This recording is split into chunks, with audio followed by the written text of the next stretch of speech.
Hello friends, आजच्या व्हिडिओमध्ये सर्वांचं स्वागत आहे।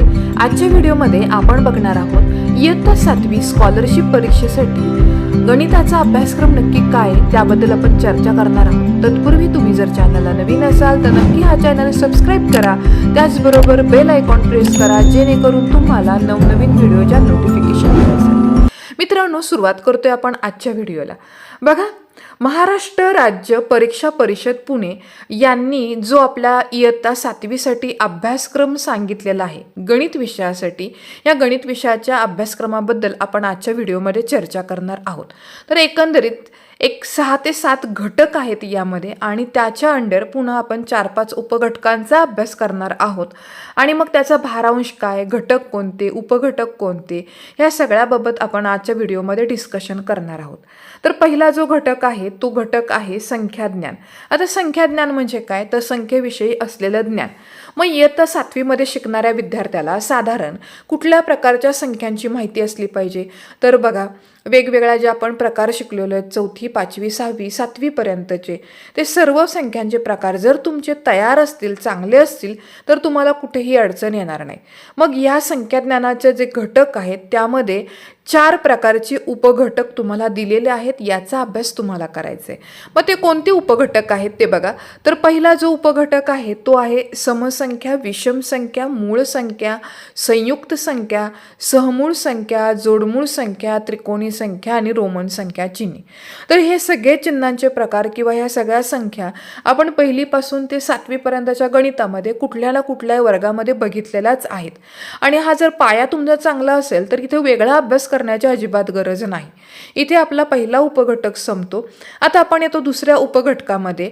मग इथे कुठल्या प्रकारचे प्रश्न विचारतील, तर नैसर्गिक संख्येवर आधारित, पूर्ण संख्येवर, पूर्णांक संख्या, परिमेय संख्या। आता ह्या प्रश्नांची उत्तरे जर तुम्हाला सोडवायची असतील तर तुम्हाला काय माहिती पाहिजे, तर ह्या संख्यांचा नक्की अर्थ काय होतो। जर ते माहिती असेल तर तुम्हाला यावरचे देखील प्रश्न सोडवायला अजिबात अडचण येणार नाही। आता तिसरा उपघटक आहे परिमेय संख्या आणि त्यावरील क्रिया। मग आता परिमेय संख्या म्हणजे काय, जी संख्या आपण काय करतो अंश छेद या रूपामध्ये मांडू शकतो। छेद त्याचा काय असला पाहिजे, 0 सोडून कुठलीही संख्या असेल तरी चालेल, तर त्या सर्व संख्यांना आपण परिमेय संख्या म्हणतो। आणि त्यावरील क्रिया म्हणजे काय, तर बेरीज करता आली पाहिजे तुम्हाला परिमेय संख्यांची, त्याचबरोबर वजाबाकी, गुणाकार, भागाकार ह्या ज्या काही गणिताच्या मूलभूत क्रिया आहेत ह्या तुम्हाला परिमेय संख्यांमध्ये देखील करता आल्या पाहिजेत आणि त्या जर येत असतील तर तुम्हाला याही पॉईंटचे काय होतील, सगळे मार्क मिळून जातील। आता शेवटचा जो उपघटक आहे संख्याज्ञानमध्ये तो आहे संख्यारेषा। आता संख्यारेषा म्हणजे काय, तर आपण बघा गणिताच्या पुस्तकामध्ये शिकलो आहोत, एक आडवी रेघ असते आणि मध्ये 0 लिहिलेलं असतं, उजवीकडे सगळ्या धनसंख्या असतात आणि डावीकडे ऋण संख्या असतात, यालाच आपण संख्यारेषा म्हणतो। मग संख्यारेषेवरती अपूर्णांक संख्या असतील किंवा परिमेय संख्या असतील तर त्या मांडता आल्या पाहिजेत आणि मग कोणामध्ये किती फरक राहिला, बरोबर आहे का, तर हा फरक देखील तुम्हाला शोधता आला पाहिजे आणि हे जर येत असेल तर तुम्हाला संख्याज्ञान या घटकावरचे जेवढा काही भारांश निर्धारित केलेला आहे 8% म्हणजे 8 गुण, आणि 8 गुण जर असतील तर 4 प्रश्नांचे मार्क तुम्हाला मिळणार म्हणजे मिळणार। ठीक आहे, आता आपण येतो दुसऱ्या उपघटकामध्ये। दुसरा उपघटक कुठला आहे बघा, तर दुसरा उपघटक आहे संख्यांवरील क्रिया। आता संख्यांवरील क्रिया म्हणजे नक्की काय असतात, तर तुम्हाला सगळ्यांनाच माहिती आहे, एक साधारण आपण काय करतो बेरीज, वजाबाकी, गुणाकार आणि भागाकार ह्या क्रिया महत्त्वाच्या मूलभूत क्रिया आहेत आणि ह्याचाच वापर करून आपण काय करतो बऱ्यापैकी सगळी गणितं आपण सोडवत असतो। मग आता ह्या संख्यांवरील क्रियावरती काही उपघटक देखील आहेत। मग ते कोणते आहेत, तर पहिलं आहे विभाज्य, विभाजक, विभाज्यतेच्या कसोट्या। आता तुम्हाला बघा हे सगळं शिकलेलं आहोत आपण ऑलरेडी, फक्त तुम्हाला ते 1 ते 7चं जे सगळं गणित आहे ते फास्टमध्ये आणि प्रॅक्टिस भरपूर जर असेल तर हे सगळे पॉईंट तुमचे कुठे ना कुठेतरी झालेले आहेत। कसोट्या आपण शिकलेले आहेत बघा, 2ची कसोटी काय, तर एकक स्थानी समसंख्या असेल त्याला 2 ने भाग जातो, 3ची कसोटी, 4ची कसोटी, 5ची कसोटी, ह्या कसोट्या आपण शिकलोत, याचे नियम तुम्हाला माहिती पाहिजेत। विभाज्य कोणाला म्हणायचे, विभाजक कोणाला म्हणायचं हेही माहीत असलं पाहिजे। आता ह्या गोष्टी आपण लसावी मसावी या धड्यामध्ये देखील शिकलेलो आहोत। त्यानंतर दुसरा जो उपघटक आहे तो आहे वर्ग आणि वर्गमूळ, घन आणि घनमूळ। मग वर्ग काढतो म्हणजे नक्की काय करतो, वर्गमूळ म्हणजे नक्की काय असतं, यांच्या व्याख्या माहिती असल्या पाहिजेत, तुम्हाला या प्रक्रिया करता आल्या पाहिजेत, बरोबर आहे. आणि त्याच्या ट्रिक पण माहिती असल्या पाहिजेत. आणि ह्या ट्रिकसाठी, वर्ग काढण्याच्या ट्रिकसाठी ऑलरेडी एक व्हिडिओ बनवलेला आहे या यूट्यूब चॅनलवरती, तो देखील आवर्जून बघावा. म्हणजे तुमचा कमीत कमी वेळामध्ये कुठल्याही मोठ्या संख्येचा वर्ग काढणे सोपे जाईल आणि तुम्हाला काढता सहज येणार आहे. कारण स्कॉलरशिपच्या परीक्षेमध्ये वेळ वाचवणं किंवा टाईम मॅनेजमेंट खूप महत्त्वाचे. नेहमीच्या प्रोसेसने आपण जर वर्ग काढत बसलो तर खूप उशीर होतो किंवा वेळ लागतो गुणाकार करताना. एखादा हातचा चुकला तर आपलं अख्खं गणित चुकू शकतं. त्यामुळे जर तुम्हाला ट्रिक माहिती असतील तर त्या ट्रिकचा नक्की वापर करायचा. आणि अशाच ट्रिक तुम्हाला ऑलरेडी सगळ्या एका व्हिडिओमध्ये दिलेल्या आहेत. मी डिस्क्रिप्शनमध्ये त्याची लिंक पण तुम्हाला सेंड करेल आणि त्या आवर्जून लिंक असलेला व्हिडिओ बघून घ्यायचा. म्हणजे तुम्हाला वर्ग आणि वर्गमूळ काढताना कुठेही अडचण येणार नाही. तिसरा उपघटक आहे लसावी आणि मसावी. आता लसावी मसावी आपण 7वीमध्ये शिकलेलो आहोत ऑलरेडी, सत्र 1मध्ये. तर तीच गोष्ट तुम्हाला फक्त काय करायची, कंटिन्यू ठेवायची आपल्या अभ्यासामध्ये आणि त्याची प्रॅक्टिस करायची. त्याचबरोबर अपूर्णांक, दशांश अपूर्णांक, व्यावहारिक अपूर्णांक. मग आता दशांश अपूर्णांक कोणाला म्हणतो, व्यावहारिक अपूर्णांक कोणाला म्हणतो, अपूर्णांक म्हणजे काय, हे सगळं शिकून झालेलं आहे. फक्त तुम्हाला त्याची रिव्हिजन आणि प्रॅक्टिस करणं महत्त्वाचे. त्याच्यानंतर घातांक म्हणजे काय. आता एखादी संख्या असेल 2चा तिसरा घात, या संख्येला आपण घातांक रूपी संख्या म्हणतो. मग त्यामध्ये तिसरा घात याचा अर्थ काय, 2 हा पाया असतो, बरोबर आहे. मग हे सगळे प्रकार, त्यांच्यामध्ये असलेल्या ज्या मूलभूत क्रिया आहेत त्याची बेरीज वजाबाकी तुम्हाला करता आली पाहिजेत. तर ह्या सोप्या गोष्टीत आणि आपल्या कुठे ना कुठेतरी झालेल्या आहेत. फक्त तुमची रिव्हिजन चांगली असेल तर तुम्हाला इथले सगळे मार्क मिळून जातात. त्यानंतर 6वा उपघटक येतो गुणोत्तर व प्रमाण आणि भागीदारी. आता हाही प्रकार तुमचा झालेला आहे.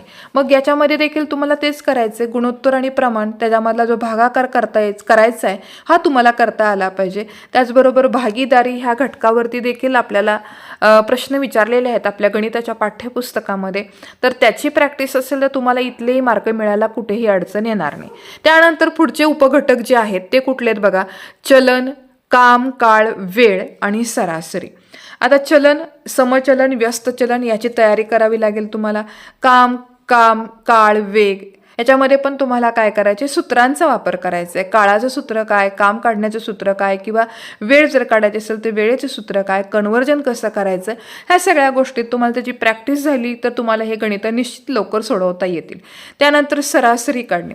सरासरीचा सोपा प्रश्न आहे. सरासरीवरती देखील प्रश्न विचारतात आणि जर तुमची तयारी चांगली असेल तर ह्या संख्यांवरील क्रिया या उपघटकाचे जेवढे काही मार्क्स आहेत, म्हणजे किती, 18% भारांश दिलेला आहे. म्हणजे 18 मार्क तुम्हाला इथे पडू शकतात. आणि 18 मार्क पडायचे असतील तर प्रश्न किती असतील, 9 प्रश्न असतील. आणि याचा अभ्यास तुमचा जर व्यवस्थित झाला असेल तर हे 9 प्रश्न सोडवायला कुठेही तुम्हाला अडचण येणार नाही. तर इथे आपला दुसरा घटक संपलेला आहे. आता आपण येणार आहोत तिसऱ्या घटकामध्ये आणि तिसरा घटक आहे तो म्हणजे भूमिती. आता भूमिती म्हणजे काय ते पहिल्यांदा समजून घ्या. भूमितीचा अर्थ काय होतो, वेगवेगळ्या आकृत्या किंवा भौमितिक रचना असतात, यावर आधारित तुम्हाला इथे प्रश्न विचारतील. मग आता यामध्ये कुठले कुठले उपघटक आहेत, तर त्यातला पहिला जो उपघटक आहे तो कोणता आहे बघा, तर भूमितीतील मूलभूत संबोध, की जो आपला धडाच पहिला होता. मग बिंदू म्हणजे काय, रेषा म्हणजे काय, रेषाखंड, किरण, कोण काय असतो, कोणाचे प्रकार कुठले, विरुद्ध कोण, संलग्न कोण, पूरक कोण, कोटी कोण, बरोबर आहे, कोण दुभाजक, हे सर्व आपलं शिकून झालेलं आहे 6वी आणि 7वीमध्ये.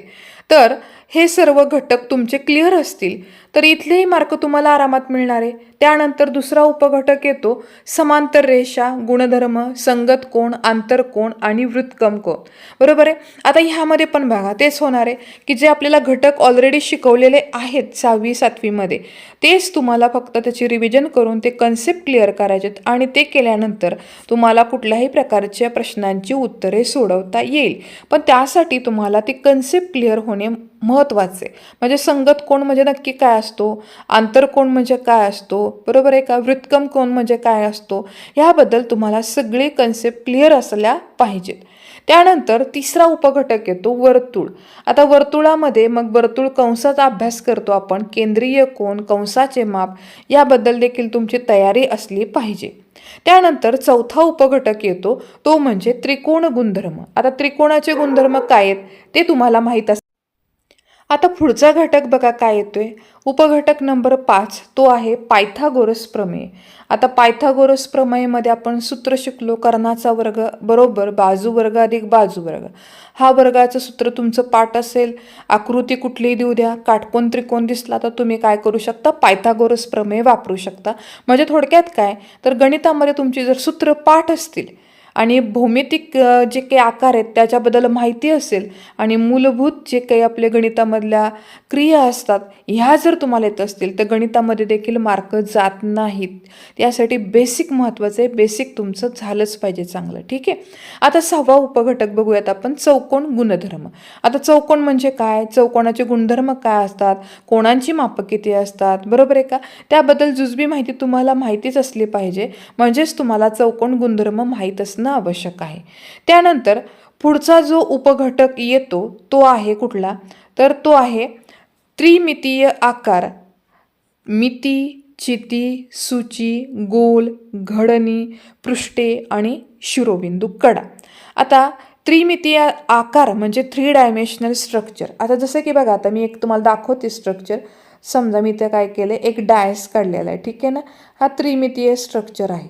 मग आता ह्या स्ट्रक्चरमध्ये, ह्या आकृतीमध्ये मिती किती आहेत, सूची, गोल गोल आहे का काय, त्याची घडणी म्हणजे मांडणी कशी आहे, त्याला पृष्ठे किती आहेत, शिरोबिंदू किती आहेत, त्याला कडा किती आहेत. तर आकृती बघून तुम्हाला त्या नावं आकृतीची महत्त्वाची माहिती पाहिजे. त्याचबरोबर त्यांना शिरोबिंदू, पृष्ठे, कडा किती आहेत ते काढता आलं पाहिजे. आणि जर हे येत असेल तर तुम्हाला 7व्या उपघटकामध्ये जेवढे काही प्रश्न असतील त्याचे मार्क मिळून जाणार आहे. आता तिसऱ्या घटकासाठी जो भारांश आहे तो किती टक्के, तर तो आहे 22%. आता 22% म्हणजे काय, तर तुम्हाला साधारण 22 मार्काचे प्रश्न इथे विचारले जाऊ शकतात. आणि 22 मार्काचे प्रश्न म्हणजे एक प्रश्न 2 मार्काला, याचा अर्थ की ते प्रश्न किती असतील, 11 प्रश्न असतील. या तिसऱ्या घटकावर एकूण 11 प्रश्न विचारले जाऊ शकतात. आता आपण पुढे जातो, चौथा घटक, आणि तो आहे काय, तर महत्त्व मापन. आता महत्त्व मापनमध्ये काय तुम्हाला नक्की शिकायचे, तर मापन म्हणजे मोजण्याचे जे काही एकक आहेत, प्रमाण आहेत, याबद्दल माहिती तुम्हाला आवश्यक आहे. कारण यावर आधारित प्रश्न स्कॉलरशिपच्या परीक्षेला विचारतात. मग आता मापन कशाचं करायचं आहे आपल्याला, तर बघा, आपण मापन करताना लांबी बघतो, किलोमीटर आहे का बघतो, बरोबर आहे का, किंवा नाणी मोजताना देखील आपण काय करतो, अशा प्रकारच्या परिमाणांचा वापर करतो. ठीक आहे. तर आता आपण एक एक उपघटक बघूयात काय काय महत्त्व मापनमध्ये विचारणार आहे. तर पहिलं आहे परिमाणे. आता परिमाणे म्हणजे काय, तर मोजण्याचं जे साहित्य, तर लांबी मोजायची असेल तुम्ही काय करता, किलोमीटर वापरू शकता, मीटर वापरू शकता, सेंटीमीटर वापरू शकता. पण ती वस्तू किती अंतरावरची मोजायची आहे यावरती तुमची एकके अवलंबून असतात. त्याचबरोबर वस्तुमान, धारकता, कालमापन, नाणी व नोटा ह्या सर्वांचा अभ्यास करत असताना आपण ठराविक परिमाणांचा वापर करतो. आणि ते सोपं आहे, तुम्हाला फक्त कन्व्हर्जन करता आलं पाहिजे. म्हणजे सेंटीमीटरचं मीटरमध्ये, मीटरचं सेंटीमीटरमध्ये, नाण्यांचं म्हणजे पैशांचं रूपांतर नोटांमध्ये, रुपयांमध्ये, किंवा रुपयांचं रूपांतर तुम्हाला पैशांमध्ये करता आलं तर हा पहिला उपघटकमध्ये जेवढे काही प्रश्न असतील ते सोडवायला तुम्हाला अडचण येणार नाही. आता दुसरा उपघटक बघा कुठला आहे, परिमितीवर आधारित आहे. आता परिमिती म्हणजे काय, तर त्रिकोण, चौकोन, बहुभुजाकृती आणि वर्तुळ यांच्या परिमिती काढण्याची जी सूत्र आहेत ती सूत्र तुमची पाठ असली पाहिजेत. आणि जर ती असतील तर तुम्हाला परिमितीवर आधारित सर्व प्रश्नांची उत्तरे सोडवता येतील. आता तिसऱ्या उपघटकामध्ये आपण येतो. तिसरा उपघटक आहे क्षेत्रफळ. मग आता क्षेत्रफळ कुठल्या आकृत्यांचं काढता येईल तुम्हाला, तुम्हाला अभ्यासक्रमामध्ये फक्त त्रिकोण, चौरस, आयत आणि वर्तुळ ह्या 4 भौमितिक आकृत्या दिलेल्या आहेत. याचा अर्थ सरळ आहे, यांची सूत्र जर तुमची पाठ असतील तर तुम्हाला क्षेत्रफळ काढायला कुठेच अडचण येणार नाही. त्यामुळे क्षेत्रफळ जर काढायचे असतील तर सूत्र पाठ पाहिजे. थोडक्यात एकच आहे, गणित विषयामध्ये जर मार्क जास्तीत जास्त पाडायचे असतील तर तुमची सूत्रांची तयारी झाली पाहिजे. जेवढे काही सूत्रे आहेत आपल्या 7वीच्या स्कॉलरशिपला उपयुक्त अशी ती एका वहीवरती लिहून काढायची आणि रोजच्या रोज ती वाचत जावा. एक महिन्याभरामध्ये तुमचे आपोआपच ती सर्व सूत्र पाठ होतील. आणि जर सूत्र आपल्याकडे असतील, पाठ असतील, लक्षात असतील, तर गणितामध्ये फक्त तुम्हाला तिथं आकडे भरायचे आहेत आणि सूत्र आपली सोडवत जायचे. म्हणूनच मी मागाशी पण तुम्हाला तेच सांगितलं, सूत्र पाठ पाहिजेत, मूलभूत क्रिया म्हणजे बेरीज, वजाबाकी, गुणाकार, भागाकार यांचे नियम माहिती पाहिजेत आणि ह्या गोष्टी सर्व येत असतील तुम्हाला तर तुम्हाला कुठेही अडचण येणार नाही. आता चौथ्या उपघटकामध्ये आपण येतो, तो आहे घनफळ व पृष्ठफळ आणि इष्टिका, चिती आणि घन याच्यावरच्या तुम्हाला आधारित आकृत्या देतील आणि त्यावरनं तुम्हाला काही प्रश्न विचारतील. या प्रश्नांची उत्तरे तुम्हाला सोडवायची आहेत. आता इथे संपला आपला चौथा घटक महत्त्व मापन. आता आपण येऊयात 5व्या घटकामध्ये आणि 5व्या घटकाचं जे नाव आहे ते काय आहे तर ते आहे सांख्यिकी. मग आता सांख्यिकी म्हणजे तिथं कुठले उपघटक येतात त्यावर देखील आपण चर्चा करूयात. तर आहे मध्यमान, वारंवारता सारणी, स्तंभालेख, जोड स्तंभालेख. आता हे बघा आपल्या द्वितीय सत्रामध्ये 7वीच्या पुस्तकात देखील यावरती पाठ आहेत आणि जशी जशी आपली परीक्षा येत जाईल स्कॉलरशिपची तोपर्यंत तुमचा 7वीचा शाळेमधला देखील पाठ्यपुस्तकाचा जो काही असणाऱ्या सिलेबस असेल तोही संपून जाणार आहे. म्हणजे ॲटोमॅटिकच तुम्हाला मध्यमान, वारंवारता सारणी, स्तंभालेख, जोड स्तंभालेख यांची तयारी होणार आहे. ठीक आहे. आता हे जर झालं तर याचा भारांश बघा किती टक्के आहे, 6%. 6% भारांश म्हणजे तुम्हाला इथे 100 मार्काच्या पेपरला 6 मार्क असणार आहेत. 6 मार्क कधी पडतील तर 3 प्रश्नांची बरोबर उत्तर आले तर 6 मार्क पडतील, कारण प्रत्येक प्रश्न आहे 2 मार्कांसाठी. बरोबर आहे. मग या घटकावरती किती प्रश्न असतील, 3 प्रश्न विचारतील. आता त्यानंतर पुढच्या घटकामध्ये आपण येतोय, तो घटक आहे व्यावहारिक गणित. आता व्यावहारिक गणितमध्ये काय बघायचं आहे आपल्याला तर कुठले कुठले उपघटक येतात तेही बघूयात. तर बघा पहिला उपघटक जो येतो तो आहे शेकडेवारीचा, दुसरा आहे बँक व सरळ व्याज आणि तिसरा आहे नफा, तोटा, सूट, कमिशन यावर आधारित प्रश्न उत्तरे. आता पुन्हा तेच आलं, शेकडेवारी असू द्या, बँक आणि सरळ व्याज असू द्या किंवा नफा, तोटा, सूट, कमिशन असू द्या, इथं पुन्हा सूत्र आली आणि जर सूत्र पाठ असतील तर तुम्हाला कुठेही गणित सोडवताना अडचण येणार नाही. सूत्र पाठ पाहिजे, डावी बाजू उजवीकडे करता आली पाहिजे किंवा उजवी बाजू डावीकडे करताना चिन्ह बदलतो, ह्या सर्व गोष्टी तुम्हाला येत असतील तर 14% भारांश म्हणजे 14 मार्क पाडायला कुठेही तुम्हाला प्रॉब्लेम येणार नाही. आता पुढे येतो आपण 7व्या आणि शेवटच्या घटकामध्ये, तो घटक आहे बीजगणिताचा. आता बीजगणितामध्ये तुम्हाला 3 उपघटकांचा अभ्यास करायचा आहे. मग कोणते कोणते ते उपघटक आहेत तेही बघूयात आपण. पहिला उपघटक येतो संख्येसाठी अक्षर, बैजिक राशी व त्यावरील क्रिया, बैजिक राशीबद्दलची किंमत काढणे किंवा बैजिक राशीचे अवयव पडणे. आता हाही सोपा प्रकार आहे. जसे की सूत्र बघा सगळ्यांचं पाठ असू शकतं, ए अधिक बीचा वर्ग कंसाचा वर्ग, मग आपण काय उत्तर लिहितो, ए वर्ग अधिक 2ab अधिक बी वर्ग. मग हे जे सूत्र आहे याच्यामध्ये ए म्हणजे काय तर एखादी संख्या असते, बी म्हणजे पण संख्या असते पण वेगवेगळ्या संख्या. बरोबर आहे. मग ए म्हणजे 2 जर घेतलं आणि बी म्हणजे 3 घेतलं तर आपलं हे सूत्र लिहायचं आणि एच्या ऐवजी 2 किंमत भरत जायचं, बी ऐवजी 3 किंमत भरत जावा आणि नेहमीसारखं प्रत्येक स्टेप बाय स्टेप करत करत हे उत्तर गणिताचं शोधून काढायचे. त्यानंतर पुढचा जो उपघटक आहे तो आहे नित्य समानता आणि त्याच्यामध्ये काय करायचं तुम्हाला, बैजिक सूत्रे, वर्गविस्तार. म्हणजे जी सूत्र आहेत बैजिक सूत्रे त्यांचा तुम्हाला वर्गविस्तार म्हणजे मी आत्ता तुम्हाला जे उदाहरण दिलं त्याच प्रकारचं तुम्हाला ते गणित सोडवता आलं पाहिजे.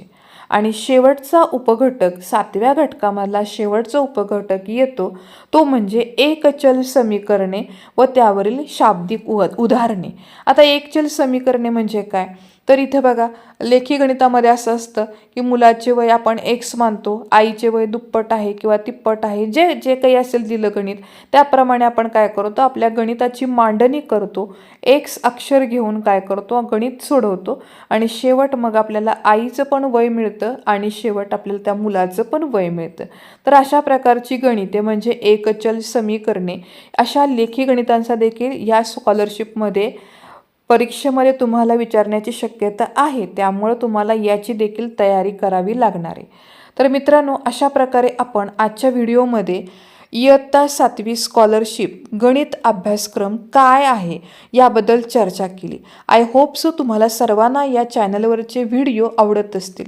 आणि पुन्हा एकदा सर्वांना विनंती आहे, जर तुम्ही चॅनलवरचे व्हिडिओ बघत असाल तर नक्कीच या चॅनलला सबस्क्राईब करा, कारण आपल्या शाळेसाठी उपयुक्तच फक्त व्हिडिओ आपण ह्या यूट्यूब चॅनलवरती टाकत असतो, जेणेकरून मुलांना कुठल्याही क्लासला जाण्याची गरज नाही किंवा क्लाससाठी पैसे न घालवता तुम्ही घरच्या घरी आईवडिलांच्या मार्गदर्शनाखाली आपल्या यूट्यूब चॅनलच्या मदतीने घरच्या घरी अभ्यास करू शकता.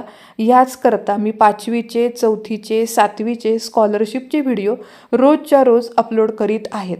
तर आवर्जून सर्वांनी या चॅनलला सबस्क्राईब करा. त्याचबरोबर तुमच्या लहान मित्रमैत्रिणींना देखील या चॅनलची या व्हिडिओची लिंक शेअर करा आणि जास्तीत जास्त सबस्क्रायबर वाढवा. आजच्या व्हिडिओमध्ये आपण इथेच थांबतोय. धन्यवाद.